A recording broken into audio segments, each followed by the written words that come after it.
bertindak benar dan adil. Refleksi pagi 1285. Apa pentingnya bagi seorang percaya untuk berkata-kata yang benar? Ini penjelasan dari Amsal 12 ayat 17. Dengan mengatakan yang benar, orang menegakkan keadilan. Dengan berdusta, orang mendatangkan ketidakadilan. Saudara-saudara, prinsip yang disampaikan di Amsal ini cukuplah jelas bahwa keadilan haruslah ditegakkan di dalam kebenaran. Tanpa kebenaran, maka tidak ada keadilan. Itulah sebabnya setiap orang percaya haruslah menyampaikan kebenaran dengan berkata-kata benar dan menghindari segala bentuk dusta, hoaks, tipu daya, dan kebohongan. Di dalam kebenaran, orang percaya akan menegakkan keadilan yang menyukakan hati Tuhan.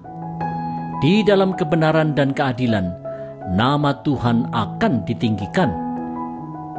Saudara-saudara, mengatakan kebenaran seringkali menjadi pergumulan berat bagi orang percaya karena adanya berbagai konsekuensi yang bisa ditimbulkannya.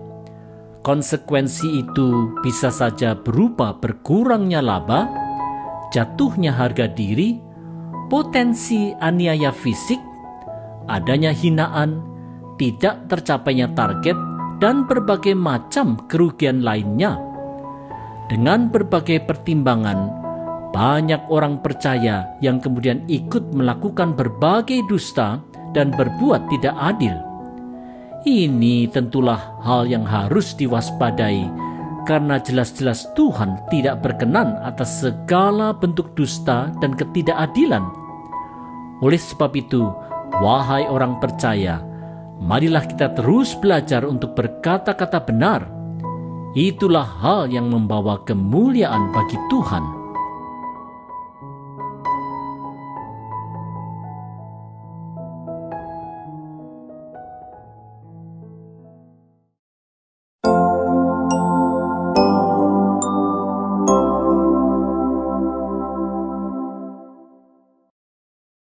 Menghindari omongan yang sembarangan. Refleksi pagi 1286. Apa dampak dari omongan yang sembarangan dibandingkan dengan dampak dari kata-kata yang bijaksana? Ini petunjuk dari Amsal 12 ayat 18. Omongan yang sembarangan dapat melukai hati seperti tusukan pedang. Kata-kata bijaksana bagaikan obat yang menyembuhkan. Saudara-saudara, omongan yang sembarangan adalah omongan yang disampaikan dengan sembrono tanpa dipikirkan dengan masak-masak. Omongan ini seringkali akhirnya malah bisa melukai hati orang lain dan membawa kepada kesusahan dan persoalan. Bila seseorang mau belajar untuk berhati-hati berbicara di dalam ketulusan hati, maka apa yang dikatakannya itu akan membawa kesembuhan, memberi penghiburan, dan menguatkan hati. Saudara-saudara, permasalahan besar seringkali bisa timbul akibat adanya omongan yang sembarangan. Seperti halnya percikan api dari korsleting listrik yang bisa membakar sebuah rumah yang besar, maka ketidakhati-hatian dalam berbicara bisa menjadi pemicu dari suatu ketersinggungan, kemarahan, bahkan dendam yang tidak pernah selesai.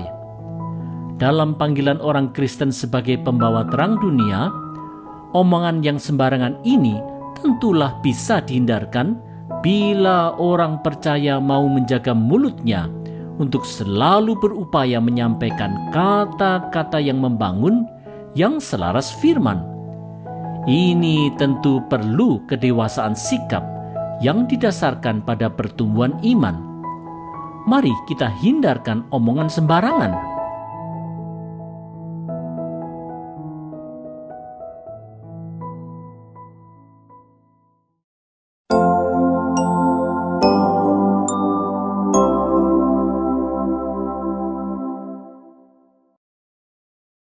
menghindari dusta. Refleksi pagi 1287. Bagaimanakah kata-kata dusta bila dibandingkan dengan kata-kata benar? Ini petunjuk dari Amsal 12 ayat 19. Dusta akan terbongkar dalam sekejap mata, tapi kata-kata benar akan tetap sepanjang masa. Saudara-saudara, dusta itu bak barang busuk yang tidak bisa disembunyikan terus dan akhirnya menyiarkan bau busuk.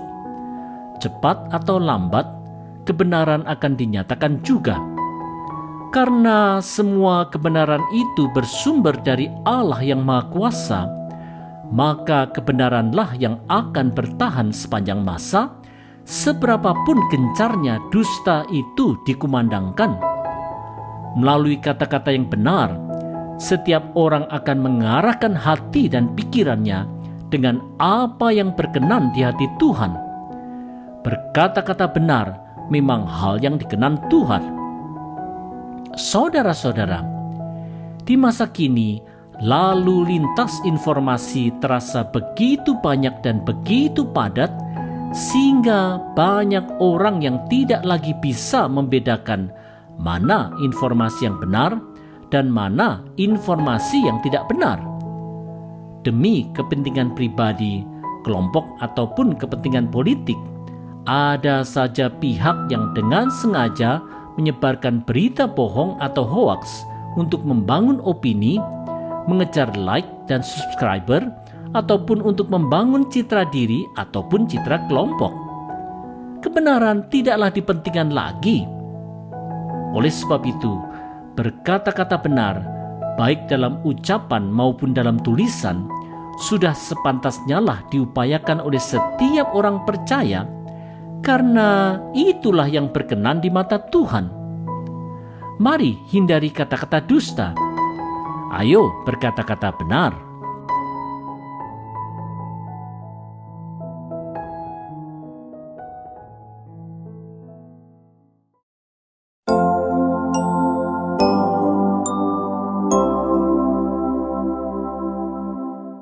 Mengupayakan sukacita di hati. Refleksi pagi 1288. Apa buah dari hati yang jahat dan apa ganjaran dari hati orang yang baik? Mari dengarkan perkataan hikmat dari Amsal 12 ayat 20. Tipu daya ada di dalam hati orang yang merencanakan kejahatan, tetapi orang yang menasihatkan kesejahteraan mendapat sukacita. Saudara-saudara, seperti sumber air yang telah tercemar, hati yang jahat akan mengalirkan kejahatan dan tipu daya yang tersalur ke segala pikiran, keputusan, dan tindakannya. Tidak demikian dengan orang yang memiliki hati yang baik dan bersih. Orang seperti ini akan memikirkan, merencanakan, dan menasihatkan apa yang baik dan yang mendatangkan kesejahteraan bagi sesama. Tuhan akan menganugerahkan sukacita yang melimpah ruah di dalam hatinya. Saudara-saudara, banyak orang mencoba untuk mengejar berbagai macam kesenangan hidup untuk mendapatkan sukacita dalam hatinya. Untuk itu, orang berani membayar mahal karena ia berpikir bahwa dengan uang segala sesuatu bisa dibeli, termasuk sukacita di hati. Ironisnya, ia pun tidak segan-segan untuk bertindak jahat untuk mendapatkan sukacita itu. Ternyata, sukacita yang dirindukannya itu tidak kunjung datang, bahkan hatinya makin diliputi oleh berbagai macam kegelisahan. Nasihat Tuhan di Amsal telah menunjukkan bahwa anugerah sukacita datang dari hati yang baik yang mau memikirkan kesejahteraan bagi sesamanya. Hanya melalui kehidupan yang mau mengasihi sesama, anugerah sukacita itu dicurahkan.